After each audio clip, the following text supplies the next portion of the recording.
The hardest truth in life is also the most liberating one. You are responsible for everything you do and everything you become. The moment you stop blaming others is the moment you start changing your life. Freedom doesn't come from escaping responsibility. It comes from embracing it.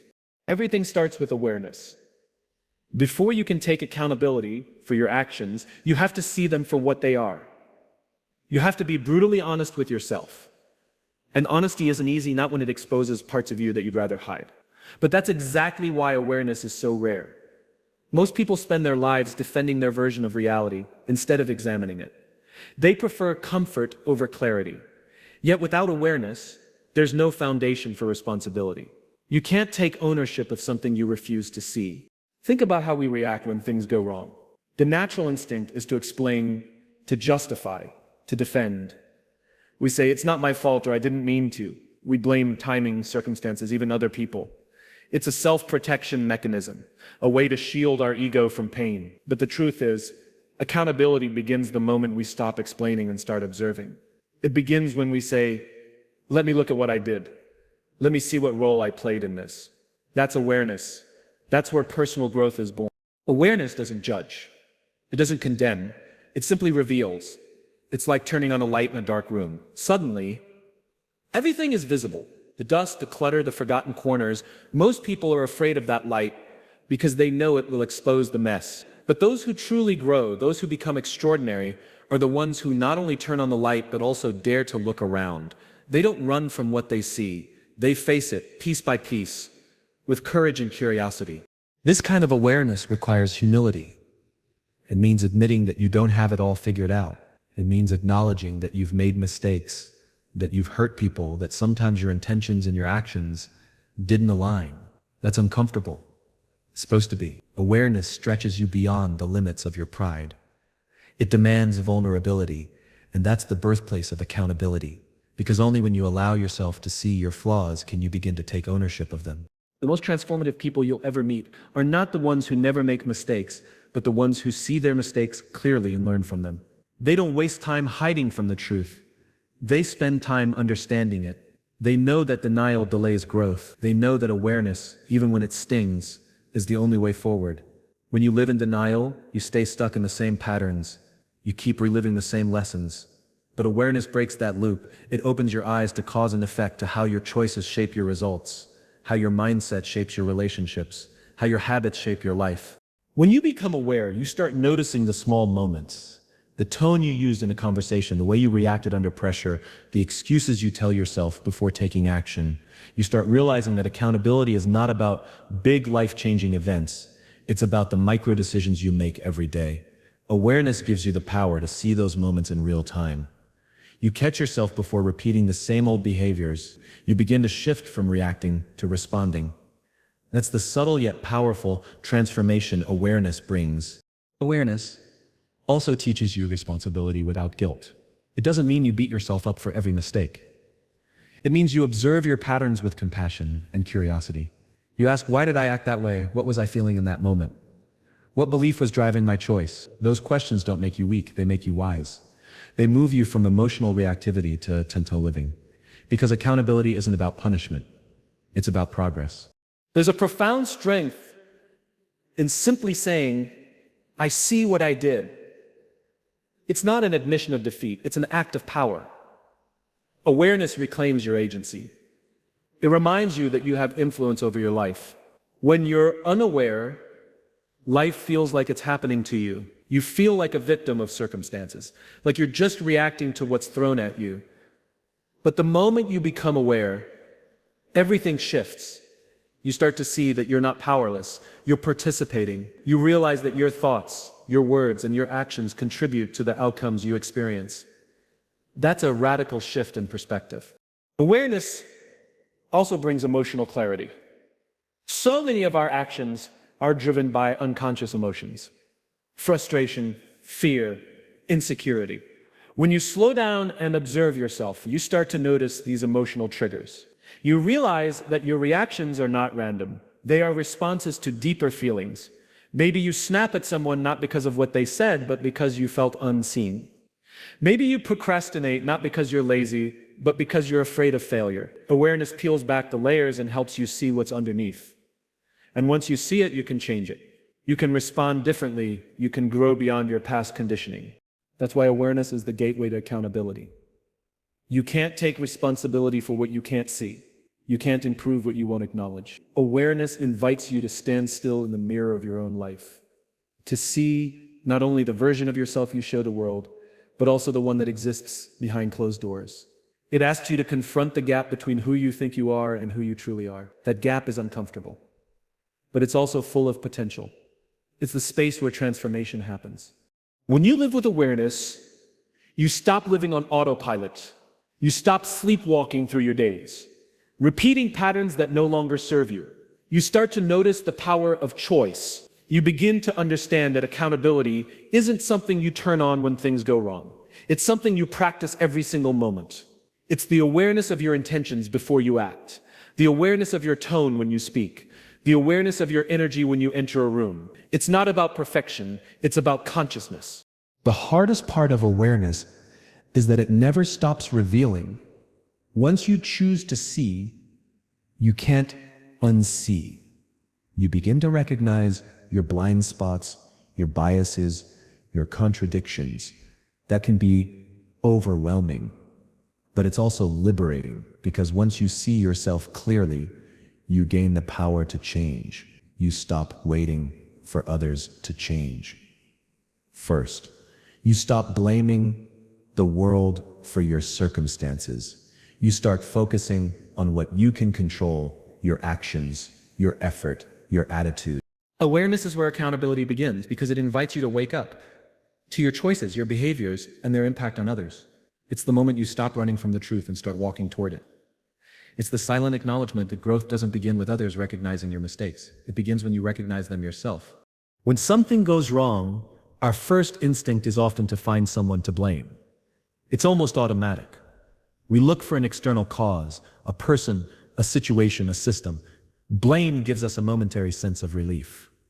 It allows us to protect our self-image, to avoid the discomfort of feeling at fault.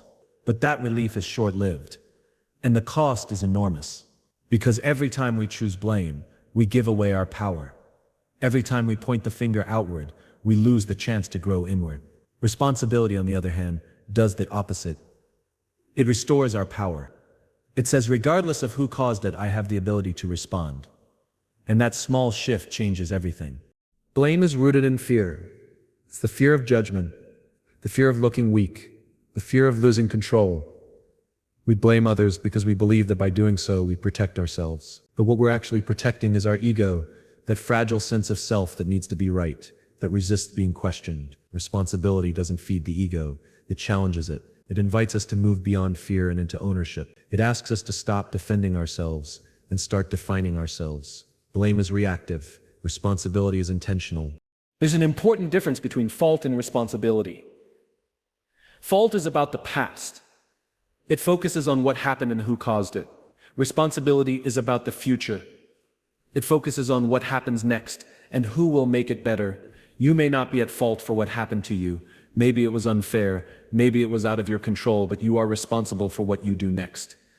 That's what separates victims from victors. Accountability isn't about taking the blame for everything. It's about taking ownership of your response to anything. Imagine a leader whose project fails. The easy path is to say, my team didn't deliver, or the market shifted. Maybe those things are true, but that truth changes nothing. The moment that leader says, I didn't communicate clearly enough, or I didn't adapt quickly enough, everything shifts. Why? Because responsibility opens the door to action. It gives you a starting point for change. When you take responsibility, you stop waiting for others to fix things for you. You start thinking, planning, creating, adjusting. You reclaim your agency. Blame builds walls. Responsibility builds bridges. Blame isolates you. It creates tension, resentment, and mistrust. Responsibility connects you. It inspires collaboration, respect, and progress. People are drawn to those who own their part, who don't hide behind excuses or circumstances, because deep down everyone knows the truth. No one's perfect. What people crave isn't perfection, it's integrity. They trust those who can say, I was wrong, I could have done better, or I'll make it right. Responsibility earns you credibility, not just with others, but with yourself. Blame keeps you small. It keeps you trapped in the same narrative, repeating the same mistakes, because it refuses to look inward. It says the problem is out there, and if the problem is always out there, then so is the solution. You wait for someone else to change, for conditions to improve, for luck to turn. But responsibility says the solution starts with me. That statement might sound heavy, but it's actually liberating. Because when you see yourself as part of the solution, you stop being a passenger and start being the driver of your own life. Taking responsibility doesn't mean taking all the blame. It doesn't mean accepting guilt for things beyond your control. It means recognizing your influence. It's understanding that your response to any situation determines its ultimate direction. You can't control the weather, but you can control how you sail. You can't control other people's actions, but you can control how you show up in response. Responsibility empowers you to focus on what you can change, rather than what you can't. Blame often disguises itself as fairness. We tell ourselves, it's not fair that I should take responsibility when it wasn't my fault. But fairness has nothing to do with growth. The universe doesn't operate on fairness. It operates on cause and effect. Responsibility is about moving forward despite unfairness. It's saying, I can't change what happened, but I can choose how I move through it. That's how real progress happens, not through fairness, but through ownership. There's also an emotional dimension to this difference. Blame fuels resentment. It keeps you stuck in anger, frustration, or self-pity. Responsibility releases those emotions by converting them into action. When you blame, you stay in the story. When you take responsibility, you start rewriting it. It's not just about fixing problems externally, it's about transforming internally. Responsibility forces you to look at your beliefs, your habits, your reactions. It turns every setback into a mirror that reflects who you are and who you can become. Responsibility also redefines strength. Many people confuse accountability with weakness. They think saying I was wrong makes them vulnerable. But the truth is, accountability is courage in action. It takes strength to stand in the discomfort of your own choices. It takes maturity to admit when you've fallen short. Blame is easy. Anyone can point a finger. Responsibility is rare. It requires humility, self-awareness, and emotional intelligence. It's the mark of a true leader, a true creator, a true human being. When you take responsibility, you transform relationships. You stop competing for who's right and start collaborating on what's next. You create environments of safety and trust where people can admit mistakes without fear. That's how teams grow, how partnerships strengthen, how families heal, because accountability isn't about punishment, it's about improvement. It shifts the conversation from who messed up to what can we learn. That shift changes everything. It replaces defensiveness with dialogue, blame with growth. And there's something profoundly freeing about it. When you stop blaming others, you stop carrying the emotional weight of resentment. You stop reliving the same story over and over. Responsibility clears mental space. It helps you focus on solutions, creativity, progress. It gives you clarity. It gives you energy. Because when you stop wasting energy defending your ego, you can start using that energy to design a better version of yourself. The truth is, the difference between blame and responsibility defines the difference between stagnation and evolution. Blame keeps you locked in the past. Responsibility moves you into the future. Blame says, it's not my problem. Responsibility says, it's my opportunity. That mindset separates those who wait for life to happen from those who make life happen. It's a choice. And that choice begins every time you face a challenge and ask not who did this to me, but what can I do about it? Failure is inevitable. It's the one thing every human shares in common, no matter how successful or disciplined they become. But what separates those who evolve from those who repeat the same mistakes is not the number of times they fall, it's what they do afterward. Most people view mistakes as evidence of inadequacy. They see failure as a verdict on their worth. But those who truly grow see mistakes differently. They see them as feedback. They understand that every error carries information. Every setback hides a lesson, and every disappointment holds a mirror. Growth doesn't happen in the absence of mistakes. It happens because of them. The problem is that most of us were taught to fear failure from a young age. We were taught that mistakes meant we did something wrong, that they should be avoided, hidden, or corrected quickly. We learned to associate them with shame, so we started playing small. We stayed within the boundaries of what we already knew. We avoided risk, avoided experiments, avoided opportunities where we might look foolish. But the irony is, by trying to avoid mistakes, we end up avoiding growth. Comfort becomes our prison. We trade our potential for safety. The people who reach the highest levels of mastery in business, art, leadership, or life are not the ones who made the fewest mistakes. They are the ones who made the most and learned the fastest. They don't fear being wrong, they fear staying the same. To them, mistakes are not something to hide from, but something to harness. Each mistake becomes a data point, a signal that points to a deeper understanding. Every failure teaches them something about process, preparation, timing, communication, mindset. They treat mistakes like teachers. The reason growth lives on the other side of mistakes is because that's where honesty lives. A mistake strips away illusion. It shows you what's real. It reveals what you didn't know, what you weren't prepared for, or what belief was limiting your actions. And that awareness, painful as it might be, is pure gold. It's the raw material of wisdom. Mistakes expose the gaps between your intention and your execution, between your potential and your preparation. Without them, you'd never see where to improve. But to benefit from mistakes, you must be willing to own them. You can't learn from what you deny. When you blame others or justify your choices, you close the door on growth. Ownership keeps it open. It allows you to turn the situation around and ask, what can this teach me? What was I missing? What can I do differently next time? Those questions transform a mistake into momentum. Without accountability, a mistake is just pain. With accountability, it becomes power. Mistakes are not the opposite of success, they are part of it.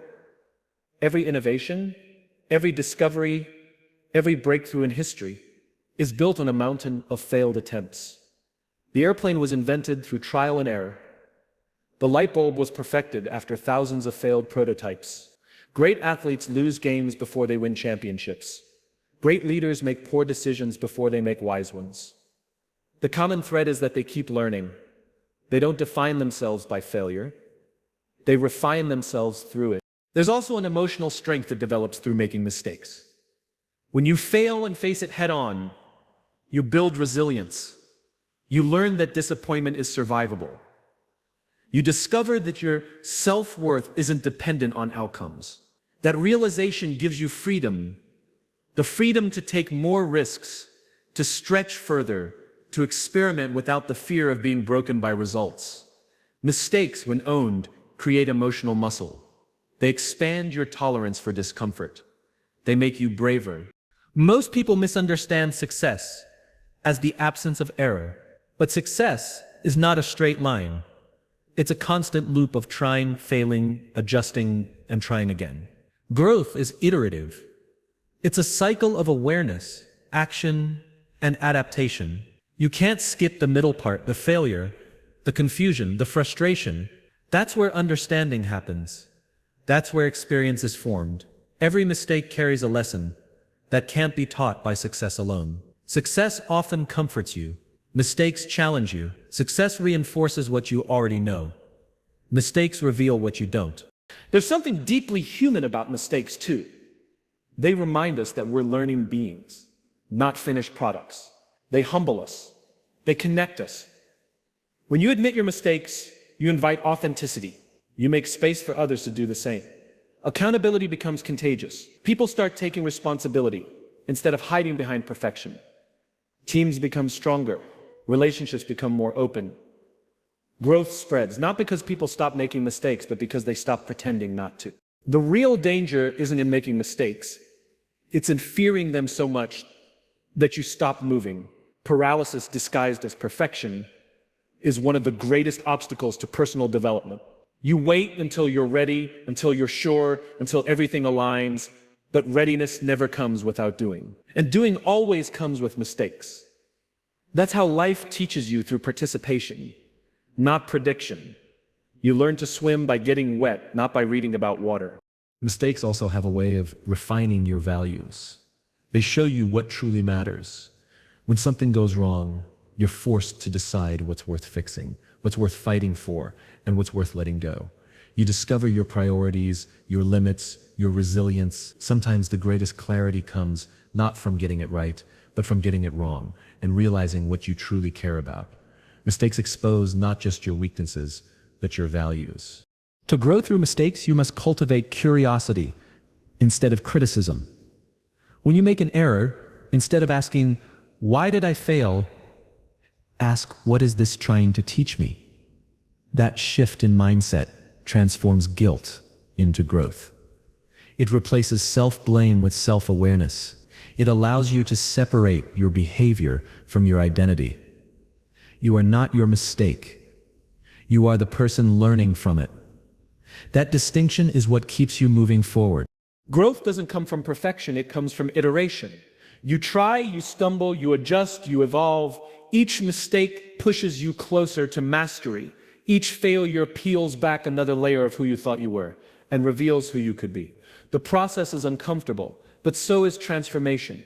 You can't reach new levels of understanding while clinging to the safety of certainty. Mistakes are the cracks through which new awareness enters. Every time you make a mistake and choose to learn instead of retreat, you strengthen a powerful belief that you can recover, that you can adapt, that you can improve. That's the real reward of accountability, not avoiding failure, but mastering recovery. When you reach that point, mistakes stop being something you fear and start being something you use. They become the building blocks of your evolution, the compass guiding you toward wisdom, the milestones of your becoming. Trust is the invisible currency of every relationship, professional, personal, and internal. Without it, no bond can last, no team can thrive, and no individual can lead. But here's the truth that most people overlook.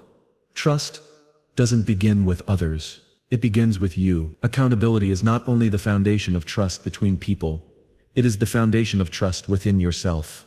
When you take responsibility for your actions, when you consistently follow through on what you say, you start to create a quiet confidence, a belief that your word means something. And that belief is where trust is born. Think about the people you admire most. They're not perfect. They make mistakes, sometimes big ones. But what separates them from others is their willingness to own those mistakes. They don't hide behind excuses or blame circumstances. They say, "I did that. It's on me." And that simple act builds trust because it communicates honesty. When you see someone hold themselves accountable, you know where they stand. You know they won't manipulate or distort the truth to protect their ego. You know they value integrity over image. That's what makes people trustworthy. Not that they never fall, but that they always rise with honesty. In the same way, when you hold yourself accountable, you begin to develop that same reliability internally. You start to believe in yourself, not in a superficial motivational way, but in a deep, grounded sense. You start to know that if you commit to something, you'll follow through. If you make a mistake, you'll own it and fix it. You stop doubting your ability to handle life's challenges because you trust your own character. And when you trust yourself, you move differently. You make bolder choices, take smarter risks, and lead with more calm and conviction. Self-trust is built through patterns, not promises. Every time you say you'll do something and actually do it, you reinforce a belief, "I can count on me." Every time you take accountability instead of making excuses, you strengthen that belief. But every time you avoid responsibility, every time you justify, procrastinate, or blame, you weaken it. You start to doubt yourself, not because you lack ability, but because you break the small agreements you make with yourself daily. The mind keeps score, and it remembers every time you say one thing and do another. Accountability is how you repair that relationship. But the hardest person to earn trust from is often yourself. Because you can't lie to your own mind. You know when you've avoided something, you know when you've let fear guide your actions, and you also know when you've faced something honestly. That's why accountability is powerful. It brings alignment between your words, your intentions, and your actions. When those three are in sync, you feel peace. When they're not, you feel conflict. Most inner turmoil comes from that misalignment. From knowing you could have done better but pretending you couldn't. Accountability resolves that tension by reconnecting you to truth. It's easy to think of accountability as something external, something you owe to your boss, your team, your partner. But real accountability is internal. It's what you owe to yourself. Because when you consistently hold yourself accountable, you don't need others to push you, remind you, or correct you. You become self-led. You start managing your own standards instead of waiting for someone else to enforce them. That's the foundation of self-discipline, not punishment, but ownership. When you know you'll keep yourself honest, you stop fearing mistakes because you trust you'll correct them. You stop fearing failure because you trust you'll recover. Trust and accountability also go hand in hand in leadership. People don't follow titles. They follow trust. A leader who refuses to take accountability loses credibility instantly. But a leader who stands up and says, "This one's on me," earns loyalty. It's not the absence of mistakes that makes people respect you. It's the transparency and humility with which you handle them. Accountability humanizes you. It turns authority into authenticity. It shows people that you don't hide behind your position. You lead from your principles. The same principle applies in relationships. Accountability is the heartbeat of connection. When you take responsibility for your words and actions, you create safety. The other person knows that even when conflict arises, even when things go wrong, you won't turn the situation into a battle of blame. You'll own your part, listen, and work to make it right. That's what allows trust to deepen. Without accountability, relationships collapse under the weight of defensiveness and pride. With it, they grow stronger through every challenge. But perhaps the most profound form of trust built through accountability is internal stability. When you live in alignment with your values, when your actions match what you claim to stand for, you develop a sense of peace that can't be shaken by external validation. You stop chasing approval because you already have self-respect. You stop fearing judgment because you know your intentions are clean. You stop doubting your path because you trust the process you're living by. That's the quiet confidence accountability gives you. It's not arrogance. It's self-assurance grounded in integrity. To build that kind of trust, you have to be willing to face the moments when you fall short. Because there will be times when you break your own promises, when you act out of fear, when you say one thing and do another. Those moments don't destroy trust. Denial does. The moment you acknowledge them, you start rebuilding. Accountability isn't about being flawless. It's about being honest. It's saying, I didn't do what I said I would, and I'm going to make it right. Every time you do that, you rebuild trust stronger than before. There's something powerful about being someone you can rely on. When you trust yourself, you stop negotiating with your own limitations. You stop overthinking every decision because you know you'll handle whatever happens next. You stop needing to control outcomes because you trust your ability to adapt. Accountability doesn't just build trust, it builds calm. It allows you to move through life with clarity and confidence because you're no longer at war with yourself. The truth is, trust isn't built in grand moments, it's built in the small ones. It's built when you choose honesty over comfort, consistency over convenience, ownership over excuses. It's built in every promise kept, every truth faced, every responsibility accepted. And the first person who needs to see that consistency is you. Because before you can lead others, before you can build deep relationships, before you can create anything meaningful, you have to trust yourself enough to follow through. And that trust can only come from one place: accountability. Responsibility is often misunderstood as a burden, a weight we have to carry, a limitation that restricts our freedom. But that's only true when we look at it from the outside. When you experience real responsibility, you discover that it's not a cage, it's the key. It's what transforms you from a passenger in life to the driver of your own destiny. Freedom doesn't come from escaping responsibility, it comes from embracing it. Because the moment you take responsibility for your actions, your choices, and your outcomes, you stop being controlled by circumstances. You reclaim your power to choose, to act, to change. Most people associate freedom with the absence of rules, with doing whatever they want, whenever they want. But that version of freedom is chaos disguised as liberty. It's temporary and fragile because it depends on avoiding consequences. True freedom is not the absence of responsibility, it's the mastery of it. It's the ability to navigate life with awareness and intention, to act according to your values rather than your impulses. When you take responsibility, you create structure, and structure is what gives freedom its strength. Without it, freedom collapses into disorder. Responsibility gives your life direction, and it turns vague desires into tangible purpose. When you say, I am responsible for this, you claim authorship of your story. You stop drifting. You start deciding. You stop waiting for opportunities to appear and begin creating them. That's what separates people who feel free from those who feel stuck, not their circumstances, but their sense of ownership. Two people can face the same situation. One sees limitation, the other sees choice. The difference is responsibility. The one who takes responsibility sees possibility. The paradox of freedom is that the more responsibility you take, the freer you become. It sounds contradictory, but it's true. When you take responsibility for your time, you gain control over your schedule. When you take responsibility for your emotions, you free yourself from being ruled by others' behavior. When you take responsibility for your decisions, you liberate yourself from regret. Responsibility is the quiet discipline that transforms chaos into clarity. It's not a constraint, it's a compass. There's a moment in everyone's life when they realize no one is coming to save them. No one is going to make the choices for them, fix their habits, or hand them the life they dream of. That realization can feel frightening, but it's also the moment you begin to grow. Because when you understand that you are responsible for where you are and where you're going, you stop waiting, you stop blaming, you start acting. That's the beginning of true freedom. The freedom to shape your own path instead of waiting for permission to walk it. Responsibility is also the antidote to victimhood. When you blame others for your problems, you hand over control. You make your happiness, your peace, your progress dependent on someone else's behavior. But when you take responsibility, you take that power back. You stop saying I can't because of them and start saying I can because of me. That shift doesn't mean everything becomes easy. It means you become empowered. You stop living reactively and start living intentionally. You start recognizing that while you can't always control what happens to you, you can always control what happens within you. Freedom through responsibility is not about carrying the world on your shoulders. It's about realizing that you have the power to respond to the world with purpose. That word, response, sits at the heart of responsibility. Responsibility literally means the ability to respond. It's not about fault, it's about choice. It's the recognition that no matter how difficult a situation may be, you always have a say in how you show up.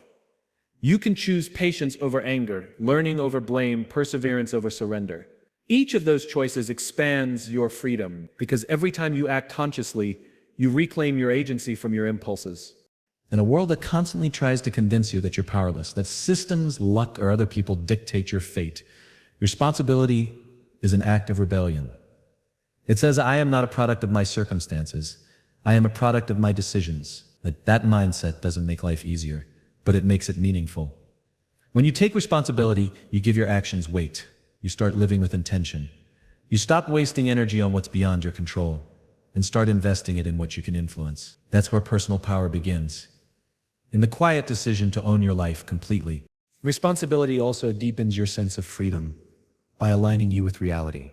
When you refuse responsibility, you live in denial. You fight against what is, but when you accept it, you align with truth. You see things as they are, not as you wish they were. That clarity allows you to make better choices, to move forward without illusions. Responsibility grounds freedom in truth, because freedom without truth is fantasy, and truth without responsibility is just observation. It's the combination of both that gives you control. There's also a spiritual dimension to responsibility. When you take ownership of your life, you begin to experience a sense of inner liberation, the kind that doesn't depend on external circumstances. You stop feeling like life is happening to you and start feeling like life is happening through you. You recognize that your choices, your thoughts, your energy, all shape the world around you. That realization gives you a deep sense of connection to your purpose, to others, and to yourself. Responsibility becomes not just a moral duty, but a spiritual practice. The most fulfilled people in the world aren't those with the least responsibility. They're those with the most. Not because they're burdened, but because they've aligned their responsibilities with their values. They've chosen what to care about deeply. They've taken ownership of what matters most to them. Their family, their mission, their integrity. And through that ownership, they've found freedom. Because freedom isn't doing everything you want, it's doing what matters without being enslaved by excuses, fear, or indecision. Responsibility gives your freedom a direction. When you live without responsibility, freedom becomes hollow. You might have options, but you lack meaning. You might have comfort, but you lack fulfillment. Responsibility fills that void. It gives purpose to your freedom. It transforms choice into commitment, potential into progress. It's what turns dreams into reality. Without responsibility, freedom drifts. With responsibility, freedom drives. Freedom through responsibility is the moment you stop being a spectator of your own life. It's the realization that you are both the author and the editor of your story. You might not control every plot twist, but you control how you write the next chapter. Every time you take responsibility, you expand your capacity to create. You move from limitation to liberation. You stop asking, why is this happening to me? And start asking, what can I make out of this? That's the kind of freedom that no one can take away.